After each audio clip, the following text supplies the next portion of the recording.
शिक्षा बहुत ज़रूरी है, पर ये भी नहीं भूलना चाहिए, बड़े बड़े जो इंग्लिश मीडियम स्कूल हैं इसमें तो कोई धार्मिक शिक्षा बहुत कम दी जाती है। इसलिए ज़्यादातर जो घर में माता पिता हैं उनकी जिम्मेदारी ये ज़्यादा बन जाती है वो कि घर में शिक्षा दीजिए, घर में उनको समझाइए। और समझाइए नहीं, हाथ पकड़ के उनको लेकर के जाइए, गौशाला लेकर के जाइए, मंदिर लेकर के जाइए। और कब लेकर के जाइए ये भी समझने वाली बात है। बच्चा कोई पहुंच गया कॉलेज यूनिवर्सिटी में तब आते हैं रोते रोते, हमारा बेटा तो भगवान को मानता ही नहीं, कुछ करो। अब क्या करें? अब जब पेड़ मजबूत हो गया, अब आप उसको हिलाओगे, कहाँ से हिल पाएगा?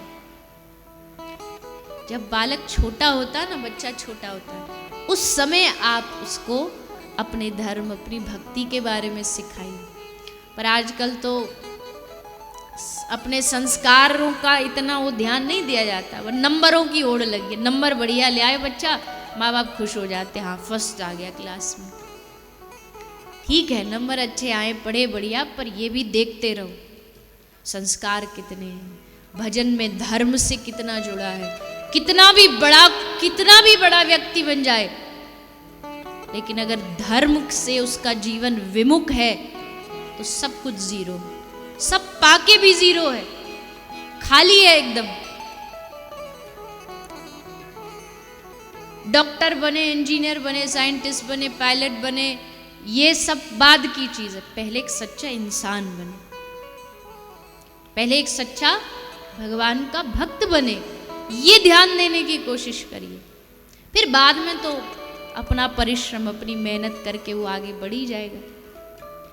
तो शिक्षा में जो आजकल कमियां तो बहुत जगह हैं, शिक्षा में भी अपनी कमियां हैं, पर उसके लिए थोड़ा थोड़ा सबको घर में प्रयास करना चाहिए। टीचर्स जो हैं, कोई यहाँ अध्यापक भी हो तो अध्यापक अपने स्कूल में बच्चों को थोड़ा थोड़ा भगवान के बारे में, ज़्यादा नहीं, थोड़ा थोड़ा बताइए। कभी कोई पढ़ा रहे हो बीच में, थोड़ा भगवान का कोई विषय, धर्म का कोई विषय बता दो, तो उससे बच्चों का आगे जो जीवन है वो बड़ा भक्ति में बनेगा। पर केवल बच्चा आजकल केजी में पढ़ता है ना, तो माँ बाप को ऐसे लगता है कि आज ही जब केजी से पढ़ के स्कूल से लौट के आए ना, तो वहीं से सीधा इंजीनियर बन के आए। और आजकल की पढ़ाई भी इतनी, बच्चे भी क्या करें। पहले के ज़माने में एक आध कॉपी से काम चल जाता था, अब तो इंग्लिश मीडियम स्कूल में जाके देखो तो 50 तो कॉपी होती है। ये फलानी उसकी है, ये उसकी है, ये एक्टिविटी है, ये फलानी एक्टिविटी है। बालक है इतना सा, बस्ता उससे डबल वजन का होता है उसके कंधे पर। फिर धीरे धीरे और हम आगे बढ़े, आजकल वो डिजिटल पढ़ाई हो गई स्कूलों में, अब वो ब्लैक बोर्ड भी ख़त्म हो गए, अब बढ़िया वहाँ कंप्यूटर पर। फिर हमारा सोने पे सुहागा हो गया, कोरोना आ गया, फिर तो स्टडी फ्रॉम होम चालू हो गया। अब तो माँ बाप कहेंगे काय को फोन चला रहा, बोल पढ़ रहा हूँ। अब वो भी क्या बोले, पढ़ ही रहा है, क्या करें, सारा होमवर्क उसमें मिल रहा है, काम उसमें मिल रहा है, सो देना पड़ता है। जिनके पास नहीं थे सो माँ बाप ने खरीद खरीद के दिलाए कि ले बेटा पढ़ तू। तो शिक्षा जरूरी है जीवन में, पर वो शिक्षा विकलांग है जिस शिक्षा में धर्म ना। मैं इंग्लिश मीडियम के खिलाफ नहीं हूँ, क्योंकि मैं खुद उससे पढ़ी हूँ, तो मैं कैसे बोलूँ।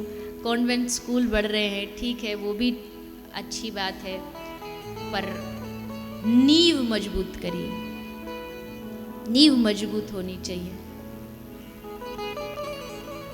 युवा एक तो धर्म से जुड़ता नहीं, भगवान के सत्संग से जुड़ता नहीं, थोड़ा बहुत जुड़ भी कभी ज़्यादा जाता है तो फिर कई बार घर में माता पिता भी घबराने लग जाते हैं, ज़्यादा ही कथा सुन रहा है आजकल। तो माता पिता ही बोल देते हैं, बोला अब बहुत हो गया, बस इतना बहुत है। हमने ना भक्ति और भजन भी जीवन में कितना होना चाहिए वो फिक्स कर रखा है कि इससे ज़्यादा नहीं, इतना ही हो कि हाँ वह काम चलता रहा, इससे ज़्यादा नहीं। ज्यादा कथा सत्संग में सुनने लगे तो बड़े लोग ही घबरा जाते हैं। लेकिन हर चीज में लिमिट होनी चाहिए, लेकिन भक्ति में कोई लिमिट नहीं। यहाँ तो जो जितना कर सके उतना ही बेड़ा पार है। तो घबराइए मत, कोई बच्चा लिया तो लगता नहीं, कोई लग रहा है तो उसको आगे बढ़ाइए।